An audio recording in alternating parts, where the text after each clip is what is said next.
വടക്ക് സമർത്ഥമല്ലെങ്കിൽ ധനപരമായ മുന്നേറ്റത്തിന് തടസ്സമാവുന്നതോടൊപ്പം തന്നെ സ്ത്രീകൾ കൂടുതൽ ആകുലപ്പെടേണ്ടതിരിക്കുന്നു. വടക്കു വായുവ്യത്തിൽ വാസ്തു രീതികളിൽ തെറ്റ് സംഭവിച്ചിട്ടുള്ള വീട്ടിൽ വളരുന്ന പെൺകുട്ടികൾക്ക് യൂട്രസ് സംബന്ധമായ പ്രശ്നങ്ങളുണ്ട്. പെൺകുട്ടികൾക്കല്ല, സ്ത്രീകൾക്ക് എല്ലാവർക്കും ഉണ്ടാവുന്നുണ്ട്. ഹായ്, നമസ്കാരം. വാസ്തുപരമായി മറ്റൊരു വീഡിയോയിലോട്ടേക്ക് എല്ലാവർക്കും സ്വാഗതം. നിങ്ങളുടെ ജീവിതത്തിൽ ഒരുപാട് പ്രശ്നങ്ങൾക്കുള്ള ഉത്തരമായിട്ടാണ് നമ്മുടെ ആസ്ട്രൽ തങ്കച്ചൻ സാർ ഇന്ന് നമ്മളോടൊപ്പം കൂടെയുള്ളത്. സാർ നമസ്കാരം. നമസ്കാരം സാർ, ഒരുപാട് വീടുകളിൽ വിവാഹം നടക്കാണ്ട് ഇങ്ങനെ നീണ്ടു പോകുന്നത് കാണപ്പെടുന്നുണ്ട്. അതുകൂടാണ്ട് തന്നെ കല്യാണം കഴിച്ച ദമ്പതിമാർക്ക് കുട്ടികൾ പിറക്കുന്നില്ല. ഇതൊക്കെ ഇങ്ങനെയൊക്കെ ഒരുപാട് പ്രശ്നങ്ങൾ നടക്കുന്നുണ്ട്. അതും ഈ വാസ്തുവും തമ്മിൽ എന്തെങ്കിലും ബന്ധമുണ്ടോ?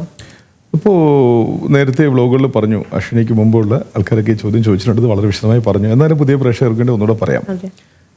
വിവാഹ തടസ്സങ്ങൾ അതിന് വാസ്തു മാത്രമല്ല കാരണം, അവരുടെ സ്വകാര്യമായ ജീവിതങ്ങളും അവരുടെ ആഗ്രഹങ്ങളും അതിന് മുഖ്യമായ കാരണം. ശരി, അവർക്ക് അങ്ങനെ സ്വകാര്യമായ മറ്റ് ആഗ്രഹങ്ങളൊന്നും ഇല്ല.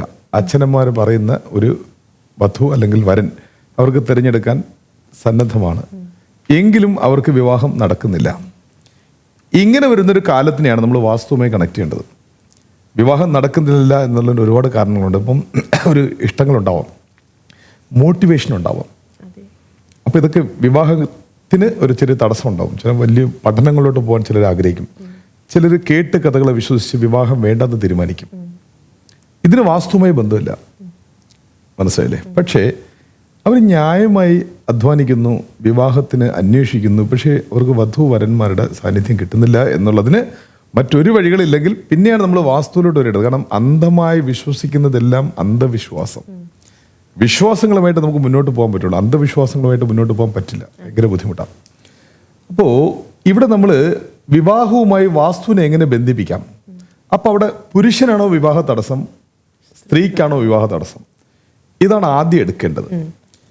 ഉദാഹരണം, പുരുഷനാണ് വിവാഹ തടസ്സം വരുന്നു, അന്വേഷിച്ച് വിവാഹം കഴിക്കാൻ പറ്റുന്നില്ല. അതിനും കൂടെ ചേർത്ത് വേറൊരു കാരണം പറയണം. വിവാഹ വയസ്സായ ഒരു 24-25 മുതൽ ഒരു 35 വരെ നമുക്ക് ഇതൊരു കാരണമാക്കാം. ഒരു 35-ന് ശേഷം ഒരു 45-50-നൊക്കെ ഒരുപക്ഷെ ഇതല്ല കാരണം, അദ്ദേഹത്തിൻ്റെ ഓവർ ഏജ് ആയിരിക്കാം, അദ്ദേഹത്തിൻ്റെ ബലഹീനതകൾ പ്രകടിപ്പിക്കുന്ന കാലമാണ്. വിവാഹം ദീർഘദൂരം നടക്കാതെ അയാളുടെ ബലഹീനതകൾ പ്രകടിപ്പിക്കുന്ന, അല്ലെങ്കിൽ ശാരീരിക ഇത്തരം കാര്യങ്ങളെല്ലാം മറ്റൊരു കാരണമാണ്. പക്ഷേ അവർ ന്യായമായ അർഹിക്കുന്ന വിവാഹ സമയങ്ങളിൽ വിവാഹം കഴിക്കാൻ പറ്റുന്നില്ല എന്നുണ്ടെങ്കിൽ അത് നമ്മൾ വാസ്തുവുമായി കണക്ട് ചെയ്യണമെങ്കിൽ, ഒരു പുരുഷനാണ് നിങ്ങൾ ഉദ്ദേശിക്കുകയാണെങ്കിൽ തീർച്ചയായിട്ടും അതിൻ്റെ വടക്കൊന്ന് പരിശോധിക്കണം. കിഴക്ക് പരിശോധിക്കരുതെന്നല്ല പറയുന്നത്, വടക്ക് പരിശോധിക്കണം. സ്ത്രീക്ക് അല്ലെങ്കിൽ വടക്ക് പ്രധാനം ചെയ്യുന്ന പേഴ്സണാലിറ്റി സ്ത്രീയാണ്. അപ്പോൾ വടക്ക് സമർത്ഥമാണെങ്കിൽ സമർത്ഥമായ സ്ത്രീ കടന്നു വരും, സ്ത്രീ സന്തോഷമായി കടന്നു വരും. മനസ്സിലായില്ലേ? പക്ഷേ കിഴക്ക് എങ്ങനെ കാരണമാകുന്നു എന്ന് വെച്ച് കഴിഞ്ഞാൽ, ഇദ്ദേഹത്തിന് വിവാഹങ്ങൾ നോക്കുമ്പം ഇഷ്ടമില്ലാതാകുന്ന ഒരു സംവിധാനം ഉണ്ടാവും ആദ്യ തുടക്കത്തിൽ. അത് കിഴക്കുമായിട്ട് നമ്മൾ ബന്ധപ്പെടുത്തുക. ഒരു ജീവൻ, ആത്മാവ് എന്നുള്ളതെല്ലാം കിഴക്കുമായി നമുക്ക് ബന്ധപ്പെടുത്താം. ശരീരം, മനസ്സ്, അതെല്ലാം വടക്കുമായി ബന്ധപ്പെടുത്താം. അപ്പോൾ കിഴക്ക് സൂര്യൻ, വടക്കിൽ ചന്ദ്രനെയാണ് എടുക്കേണ്ടത് നമ്മൾ. ദേവി, ചന്ദ്രൻ, അമ്മ, സ്ത്രീ. ഇവിടെ ഇന്ദ്രൻ, സൂര്യൻ, പുരുഷൻ, ആണ്, അധികാരം, കിങ്, ഇതെല്ലാം. അപ്പോൾ വടക്ക് സമർത്ഥമല്ലെങ്കിൽ ധനപരമായ മുന്നേറ്റത്തിന് തടസ്സമാവുന്നതോടൊപ്പം തന്നെ സ്ത്രീകൾ കൂടുതൽ ആകുലപ്പെടേണ്ടതിരിക്കുന്നു. ഇത് വടക്കുമായി കണക്ട് ചെയ്യേണ്ട കാര്യങ്ങൾ. അപ്പോൾ സ്ത്രീ പ്രവേശനം അല്ലെങ്കിൽ സ്ത്രീ സമൃദ്ധി, സ്ത്രീയുടെ നിറവ് അല്ലെങ്കിൽ സ്ത്രീയുടെ കുറവില്ലായ്മ ഇരിക്കുക, ഇതൊക്കെ എല്ലാം വടക്കുമായി ബന്ധപ്പെടുന്ന കാര്യങ്ങളാണ്. അപ്പോൾ പുരുഷന് കിഴക്കും വടക്കും ബാധിച്ചിരിക്കുന്നു. ആ വീട്ടിലൊരു യുവതലമുറ ഉണ്ട് എന്നുണ്ടെങ്കിൽ, കിഴക്ക് പൂർണ്ണമായി ബാധിച്ചിരിക്കുകയാണെങ്കിൽ അദ്ദേഹത്തിന് ഒരു ഭയം ഉണ്ടായിരിക്കാം, അല്ലെങ്കിൽ അദ്ദേഹത്തിന് ആ കുടുംബത്തിന് വരുമാന കുറവുണ്ടായിരിക്കാം. ആണിൻ്റെ വരുമാന കുറവുണ്ടായിരിക്കും. വരുമാനം വടക്കാണെങ്കിലും ആണിൻ്റെ കോൺട്രിബ്യൂഷൻ കുറവായിരിക്കും. കിഴക്ക് ബാധിച്ച വീട്ടിൽ, കിഴക്കടഞ്ഞ വീട്ടിൽ, കിഴക്കില്ലാത്ത വീട്, ഇങ്ങനെ കിഴക്ക് നെഗറ്റീവ് സൈഡ് വരുന്നതെല്ലാം ആണ് തൻ്റെ മുഴുവൻ കഴിവുകളും പ്രകടിപ്പിക്കാൻ പറ്റാത്തവണ്ണം മൈനസ് ആയിരിക്കും. അപ്പം അദ്ദേഹത്തിന് നിർഭാഗ്യവും വടക്കിലുണ്ട്. പക്ഷേ സമർത്ഥമായ സ്ത്രീ പ്രവേശനം, കല്യാണം, വധു, ഇതൊക്കെ എല്ലാം നമ്മൾ വടക്കുമായി ബന്ധപ്പെടുത്തണം. മനസ്സിലായി? ഇനി ആ വീട്ടിൽ സ്ത്രീക്കാണ് വിവാഹ തടസ്സം വരുന്നു എന്നുണ്ടെങ്കിൽ കിഴക്കുമായി ബന്ധപ്പെടണം. കിഴക്കാണ് പുരുഷൻ. കിഴക്കടഞ്ഞാൽ കിഴക്ക് വരില്ല, സൂര്യൻ വരില്ല. ഇപ്പോൾ കിഴക്കിന് പുരുഷനാണ്. പുരുഷനെ അടച്ചു നിൽക്കുമ്പോൾ എങ്ങനെയാ സ്ത്രീക്ക് വേണ്ടി പുരുഷൻ അകത്തോട്ട് കടന്നു വരിക? അപ്പൊ കിഴക്ക് തുറക്കുമ്പോൾ പുരുഷൻ അകത്ത് വരുന്നു, അല്ലെങ്കിൽ ആ എനർജി അകത്ത് വരുന്നു, അല്ലെങ്കിൽ ആ സന്ദേശം അകത്ത് വരുന്നു, ഒരു ധൈര്യം അകത്ത് വരുന്നു, ആണകത്ത് വരുന്നു. അതാണ് എൻ്റെ ലോജിക്കിൽ നമുക്ക് പറയാൻ പറ്റുന്നൊരു കാര്യം. ഇത് ഞങ്ങൾ തിരിഞ്ഞ് ഭൂരിപക്ഷ അടിസ്ഥാനത്തിലാണ് ഞങ്ങൾ ഇതിനെ വാസ്തു പ്രഡിക്ഷനിലോട്ട് കൊണ്ടുവരുന്നത്. എനിക്കറിയാം നമ്മുടെ വ്ളോഗ് തന്നെ ഒരുപാട് യൂട്യൂബേഴ്സ് ഈ പ്രസ്ഥാനവുമായി ബന്ധപ്പെടുന്ന ആൾക്കാർ ഇത് ഫോളോ ചെയ്യുന്ന സന്തോഷം, നല്ല കാര്യമാണ്. കാരണം നമുക്ക് മെസ്സേജ് എത്തുക എന്നുള്ളത് മാത്രമേ ഉള്ളൂ. അത് പലരും ഡിസ്കഷൻ ചെയ്യുന്നു, എന്നെ വിളിക്കുന്നു, ഒരു നല്ലൊരു ആശയമാണ്, പുതിയ കോൺസെപ്റ്റാണ്. ഞാൻ പറഞ്ഞു പുതിയതല്ല, പഴയതാ. കേരളത്തിൽ നമ്മൾ ബലിഷ്ഠമായി മറ്റെന്തിനെയോ കാലാകാലങ്ങളായിട്ട് വിശ്വസിച്ചിരിക്കുന്നത് കൊണ്ടും ധൈര്യമായി ഇത് പറയാൻ ആളില്ലാത്തത് കൊണ്ടുമാണ്. ഇനി നിങ്ങൾ പറഞ്ഞോളൂ എന്ന് പറഞ്ഞ് പെർമിഷനോട് പലർക്കും പറയുന്നത്, ഒരാൾക്കാർ പഠിക്കാനും വരുന്നത് കാര്യങ്ങളൊക്കെ ശരിയാണ്. പക്ഷേ ഇതാണ് ഇതിൻ്റെ നിഗൂഢ രഹസ്യങ്ങൾ. അപ്പോൾ സ്ത്രീക്ക് വരൻ വരണമെങ്കിൽ വരൻ വരേണ്ട വഴി കിഴക്കാണ്, സൂര്യൻ ആണ്, അത് അടയുന്നു. പുരുഷന് വധു വരണമെങ്കിൽ വധുവിൻ്റെ വഴി വടക്കടയുന്നു. ഇത് വാസ്തുവിലൂടെ വിവാഹ തടസ്സത്തിന് ഉണ്ടാകുന്ന കാര്യങ്ങളാണ്. ഇതിന് നിങ്ങൾക്ക് ഒരു പരീക്ഷണ അടിസ്ഥാനത്തിൽ എന്ത് ചെയ്യാം? വീടിൻ്റെ വാസ്തു ഒന്നും ശരിയാക്കണ്ട, തല്ലി പൊളിക്കാനൊന്നും നിൽക്കണ്ട. 3-4 മാസത്തേക്ക് ആ വീട്ടിൽ നിന്ന് മാറി നിൽക്കൂ, എന്നിട്ട് അന്വേഷിക്കൂ. നിങ്ങൾക്ക് പോസിറ്റീവായിട്ടുള്ള കുറച്ച് ന്യൂസ് വരും. ഞാൻ പറഞ്ഞു വിവാഹ തടസ്സത്തിന് ഇത് മാത്രമല്ല കാരണം, മനസ്സിൻ്റെ ആഗ്രഹങ്ങളും മോട്ടിവേഷനും, പിന്നെ വയസ്സിൻ്റെ മാനദണ്ഡം, ഇതൊക്കെ എല്ലാം ചേർന്ന് ഇതിൽ എല്ലാം ഓക്കെ. പക്ഷേ വിവാഹം വരുന്നില്ലെങ്കിലാണ് ഈ കാരണങ്ങൾ എടുക്കേണ്ടത്. ഇനി വേറൊരു കാര്യമുണ്ട്, ഇതിനെ അതിജീവിച്ചുകൊണ്ട് വിവാഹം നടക്കും. അത്തരം വീടുകളാണ് അതൃപ്തിയായ ജീവിതശൈലികൾ നേരിടേണ്ടിയിരിക്കുന്നത്. പ്രകൃതി തരുന്ന ഇത്തരം വലിയ അടയാളങ്ങളെ അറിയാതെ എതിർ ജീവിച്ച് വിവാഹം കഴിക്കുന്നവർക്ക് വിവാഹം കഴിച്ചത് എന്തിന് എന്നുള്ള ചോദ്യചിഹ്നം വരുന്ന രീതിയിൽ ജീവിതം വരും. പക്ഷെ ഇത് പരിഹരിക്കാം. നിങ്ങളൊന്ന് മാറി നോക്കൂ. ആ നിർഭാഗ്യം തരുന്ന വീട്ടിൽ നിന്ന് ഒരല്പ ദിവസത്തേക്കൊന്ന് മാറി നിൽക്കൂ.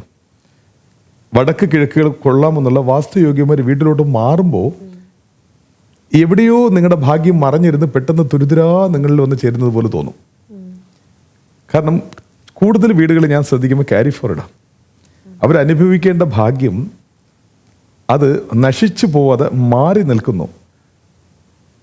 അപ്പോൾ അനുവദനീയമായ കാലവും സ്ഥലവും ഇവർക്ക് കിട്ടുമ്പോൾ ഈ ക്യാരി ഫോർവേഡ് തിരിച്ചവരിൽ പ്രവേശിക്കുന്നു. ഇതും ഞാൻ ഇതിനകത്ത് കണ്ട അത്ഭുതമായ സത്യങ്ങളാണ്. മനസ്സിലായില്ലേ? അപ്പോൾ സിമ്പിൾ. നിങ്ങൾക്ക് ഞാൻ പറയുന്നത് കേൾക്കണോ, അല്ലെങ്കിൽ വീട് തട്ടിപ്പൊട്ടിക്കണോ, ഇതൊന്നും വേണ്ട. ഒരു ട്രയൽ. നിങ്ങളൊന്ന് മാറി നിന്ന് നോക്കൂ. പുതിയൊരു വാസ്തുയോഗ്യമായ വീട്ടിലോട്ട് അതിഥിയായെങ്കിലും പ്രവേശിച്ച് അവരോട് 2-3 മാസം സമയം ചോദിച്ച് ആ വീട്ടിൽ താമസിച്ച് നോക്കൂ. അപ്പോൾ നിങ്ങളുടെ മറ്റു ഓപ്പർച്യൂണിറ്റികൾ മാറി മാറി വരും. ഇതിന് ഒരു കാശ് ചിലവില്ലാത്ത കാര്യങ്ങളാണ്. മനസ്സിലായില്ലേ? അപ്പോൾ ഇങ്ങനെയാണ് പരിശോധിക്കണം. അപ്പോൾ വിവാഹ തടസ്സത്തിന് മറ്റൊരുപാട് ന്യായമായ കാരണങ്ങളുണ്ടെങ്കിലും വാസ്തുവിലൂടെ നമ്മൾ എടുക്കേണ്ട സബ്ജക്റ്റ് ഞാൻ പറഞ്ഞ മാനദണ്ഡങ്ങളോടെ ഇത്തരം കാര്യങ്ങൾ പരിശോധിച്ച് നോക്കും. അതുപോലെ തന്നെ സന്താന ഭാഗ്യം, അതും ഈ വാസ്തുവായിട്ട് എന്തെങ്കിലും ബന്ധമുണ്ടോ? സന്താന ഭാഗ്യത്തിന് നമ്മൾ പറഞ്ഞത് തന്നെയാണെങ്കിൽ പോലും അതിൽ നിന്നും കുറച്ചുകൂടെ വ്യത്യസ്തമാണ്. ഇതൊക്കെ ഞാൻ പറഞ്ഞു, അതുകൊണ്ട് എന്നാലും കുഴപ്പമില്ല. എനിക്ക് പറയുന്നതിന് ചോദിച്ചോണ്ട് പറയാം. ജീവൻ, ആത്മാവ്, ഇന്ദ്രിയം, അതാണ് സ്പേം. ഇന്ദ്രന്റെ ദിക്കാണ് കിഴക്ക്. ഇന്ദ്രൻ കിഴക്ക്, ഇന്ദ്രിയം. അപ്പോൾ അത് കിഴക്ക് തന്നെയാണ് എടുക്കേണ്ടത്. നമ്മുടെ സ്പേം, ജീവന്റെ അണു, ആത്മാവ്, ഇതൊക്കെ എല്ലാം നമ്മൾ കിഴക്കിനെ ബാധിക്കേണ്ടത്. വടക്ക് ശരീരമാണ്, മനസ്സാണ്, ചന്ദ്രൻ. അപ്പോൾ കിഴക്കില്ലാത്ത വീട്ടിൽ, കിഴക്കടഞ്ഞ വീട്ടിൽ 1-2 ദിവസമല്ല, ദീർഘകാലം കിഴക്കില്ലാത്ത വീട്ടിൽ താമസിക്കുന്ന ഒരു പുരുഷന് ആ പുത്രഭാഗ്യം അദ്ദേഹത്തിൻ്റെ കാരണങ്ങളാൽ നഷ്ടപ്പെടാനൊരു ചാൻസ് ഉണ്ട്. ഇതല്ലാതെ വേറൊരു കാര്യം കൂടെ ഉണ്ട് കേട്ടോ. വായുവ്യത്തിൽ, വടക്ക് വായുവ്യത്തിൽ തെറ്റ് ചെയ്തിരിക്കുന്നു. വാസ്തു രൂപേണ എന്ത് തെറ്റാണെന്ന് 1000 വട്ടം പറഞ്ഞു. വടക്ക് വായുവ്യത്തിൽ തെറ്റ്, വാസ്തു രീതികളിൽ തെറ്റ് സംഭവിച്ചിട്ടുള്ള വീട്ടിൽ വളരുന്ന പെൺകുട്ടികൾക്ക് യൂട്രസ് സംബന്ധമായ പ്രശ്നങ്ങളുണ്ട്. പെൺകുട്ടികൾക്കല്ല, സ്ത്രീകൾക്ക് എല്ലാവർക്കും ഉണ്ടാവുന്നുണ്ട്. യൂട്രസ് റിമൂവ് ഒരുപാട് കണ്ടുകൊണ്ടിരിക്കുക. ഇപ്പോൾ യൂട്രസിൻ്റെ സംവിധാനങ്ങൾ ഈ അടുത്ത കാലത്ത് ഒരുപാട് വന്നു. പണ്ടൊക്കെ ഒരു യൂട്രസ് റിമൂവ് എന്ന് പറയുന്നത് അത്ഭുതത്തോടെ നോക്കുന്ന ഒരു കാലം ഉണ്ടായിരുന്നു. ഇന്നത് ഫാഷനാണ്, ജസ്റ്റ് റിമൂവ് ചെയ്ത് കളഞ്ഞു എന്ന് പറയും. മനസ്സിലായി? പണ്ട് എനിക്കത് കേട്ടിട്ടുണ്ട്. എൻ്റെ ചെറിയ വയസ്സിൽ എൻ്റെ ഒരു ബന്ധുവിൻ്റെ വീട്ടിൽ, അല്ലെങ്കിൽ ഞാനുമായിട്ട് റിലേറ്റ് ചെയ്യുന്ന ഒരു ബന്ധുവിൻ്റെ വീട്ടിൽ ഇതൊരു വലിയൊരു കാര്യമായി മാറി. ഇപ്പം നമ്മൾ ഹൃദയ ശസ്ത്രക്രിയയൊക്കെ ചെയ്യുന്ന മാറ്റിവെക്കുന്ന പോലത്തെ വലിയൊരു കാര്യമായിരുന്നു പണ്ട് യൂട്രസ് റിമൂവ്. ഇന്നത് ഫാഷനായിട്ട് മാറി. അപ്പോൾ പുത്രഭാഗ്യത്തിന് യൂട്രസും ആണിൻ്റെ സ്പേമും രണ്ടും വലിയ കാരണം വഹിക്കുന്നു. മനസ്സിലല്ലേ? അപ്പോൾ ആണ് ഒരുപക്ഷെ അങ്ങനെ പാകപ്പെട്ട് ഈ കുഴക്കമുള്ള വീട്ടിലാണെങ്കിലും ചിലപ്പോൾ വരുന്ന സ്ത്രീ വേറൊരു വീട്ടിൽ നിന്നായിരിക്കും വരുന്നത്. ചിലപ്പോൾ കിഴക്ക് ഓക്കെ വീട്ടിലാണ് ആണുള്ളത്, വാസ്തുയോഗ്യമായ വീട്ടിലാണുള്ളത്. പക്ഷേ വായുവ്യ തകരാറുള്ള ഒരു വീട്ടിൽ നിന്ന് ഒരു സ്ത്രീ ഭാര്യയായി ഈ വീട്ടിലോട്ട് പ്രവേശിക്കുമ്പോൾ വരുമ്പോഴേ യൂട്രസ് കംപ്ലൈൻ്റ് ആയിട്ടാണ് വരുന്നത്. കാരണം യൂട്രസ് കല്യാണത്തിന് മുമ്പേ അല്ല ഉൽപ്പാദിപ്പിക്കപ്പെടുന്നത്. കുഞ്ഞിൻ്റെ ആ പരുവമാറ്റം തൊട്ട് യൂട്രസ് വളർന്നു വരികയാണ്. മനസ്സിലായില്ലേ? അപ്പോൾ അതിനും പുത്രഭാഗ്യത്തിനൊരു കാരണമാവുന്നു. ഇതല്ലാതെ മറ്റൊരുപാട് കാരണങ്ങളുണ്ട്. വാസ്തുവുമായി നമ്മൾ റിലേറ്റ് ചെയ്യുമ്പോൾ ഇത്തരം കാര്യങ്ങൾ കൂട്ടി യോജിച്ച് അവരുമായി ചർച്ച ചെയ്ത് പഠിച്ചൊക്കെയാണ് പറയുന്നത്. അപ്പോൾ നമ്മളിപ്പോൾ പുത്രഭാഗ്യത്തിന് കാരണമില്ല, ഇപ്പോൾ അവർ തമ്മിൽ പരസ്പരം മാതാപിതാക്കൾ അറിയാതെ തന്നെ അണ്ടർസ്റ്റാൻഡ് ചെയ്യും. നമുക്കൊരു 5 വർഷത്തിൽ കുട്ടികൾ വേണ്ട. ഈ മാതാപിതാക്കളുള്ള അമ്പലങ്ങളെല്ലാം നേർച്ച നിന്നുകൊണ്ടിരിക്കുകയാണ്. ഉള്ള നേർച്ച കംപ്ലീറ്റ് അടിച്ച് ഇവരോട് പറയില്ല, അവർക്ക് വിഷമം വരുമെന്ന് പറഞ്ഞപ്പോൾ എനിക്കറിയാം, എൻ്റെ കൺസൾട്ടിങ്ങിൽ ഇത്തരം പ്രശ്നങ്ങളുണ്ട്. അവിടെ പുത്രഭാഗ്യത്തിൽ ഈ രണ്ടുപേരും ചേർന്ന് അമ്മയോടോ അച്ഛനോടോ പറഞ്ഞാൽ അവർക്കൊരു കുഞ്ഞിക്കാല് കാണണം എന്നുള്ള ആഗ്രഹം കൊണ്ടിരിക്കുക ഒരു പേരക്കുട്ടിക്ക് വേണ്ടി. അപ്പോൾ അവരോട് അറിയിക്കേണ്ട, തൽക്കാലം നമുക്ക് നമ്മുടേതായിട്ടുള്ള കുറച്ച് കാര്യങ്ങളുണ്ട്. മിക്കവാറും ചില ഫാമിലിയിൽ ഞാൻ കാണുന്നുണ്ട്, കല്യാണം കഴിയുമ്പോൾ തന്നെ അവർക്ക് അതിനോട് താല്പര്യമില്ലാതാവുന്നു. അവരൊരു ഇതിൻ്റെ പേരിൽ ഒരു കുഞ്ഞും കൂടെ ആയാലും വേണ്ട, ഒരു 5 വർഷം കഴിയിട്ട് നമുക്ക് മെല്ലെ മെല്ലെ ഒരു അണ്ടർസ്റ്റാൻഡിങ് നല്ലൊരു കാര്യം ഫിനാൻഷ്യൽ സ്റ്റേജൊക്കെ വരട്ടെന്ന് പറഞ്ഞ് മാതാപിതാക്കൾ അറിയാതെ തീരുമാനം എടുക്കുന്ന ദമ്പതികളുണ്ട്. പക്ഷേ ഇതറിയാതെ മാതാപിതാക്കൾ അർച്ചന മേളിൽ അർച്ചന നേർന്നുകൊണ്ടിരിക്കുകയാണ്, പ്രാർത്ഥന. അപ്പം ഒരു പുത്രഭാഗ്യം ഇല്ല എന്ന് കേൾക്കുമ്പോൾ ഇതെല്ലാം കൂടെ ചിന്തിക്കേണ്ടിയിരിക്കുന്നു നമ്മൾ. മനസ്സിലായില്ലേ? വാസ്തു രീതികൾ ഇതൊരു കാരണമാണ്, ചോദ്യത്തിന്റെ ഉത്തരവാണ്. മനസ്സിലായില്ലേ? നിങ്ങളുടെ സംശയങ്ങളൊക്കെ ക്ലിയർ ആയെന്ന് കരുതുന്നു. ഇതുപോലെ മനോഹരമായിട്ടുള്ള വീഡിയോസിനായി നമുക്ക് വീണ്ടും കാത്തിരിക്കാം. നിങ്ങൾക്ക് എന്ത് സംശയമുണ്ടെങ്കിലും സാറിനെ നിങ്ങൾക്ക് ഡയറക്റ്റായിട്ട് ബന്ധപ്പെടാം. ചാനൽ സബ്സ്ക്രൈബ് ചെയ്ത് കാണുക. Thank you.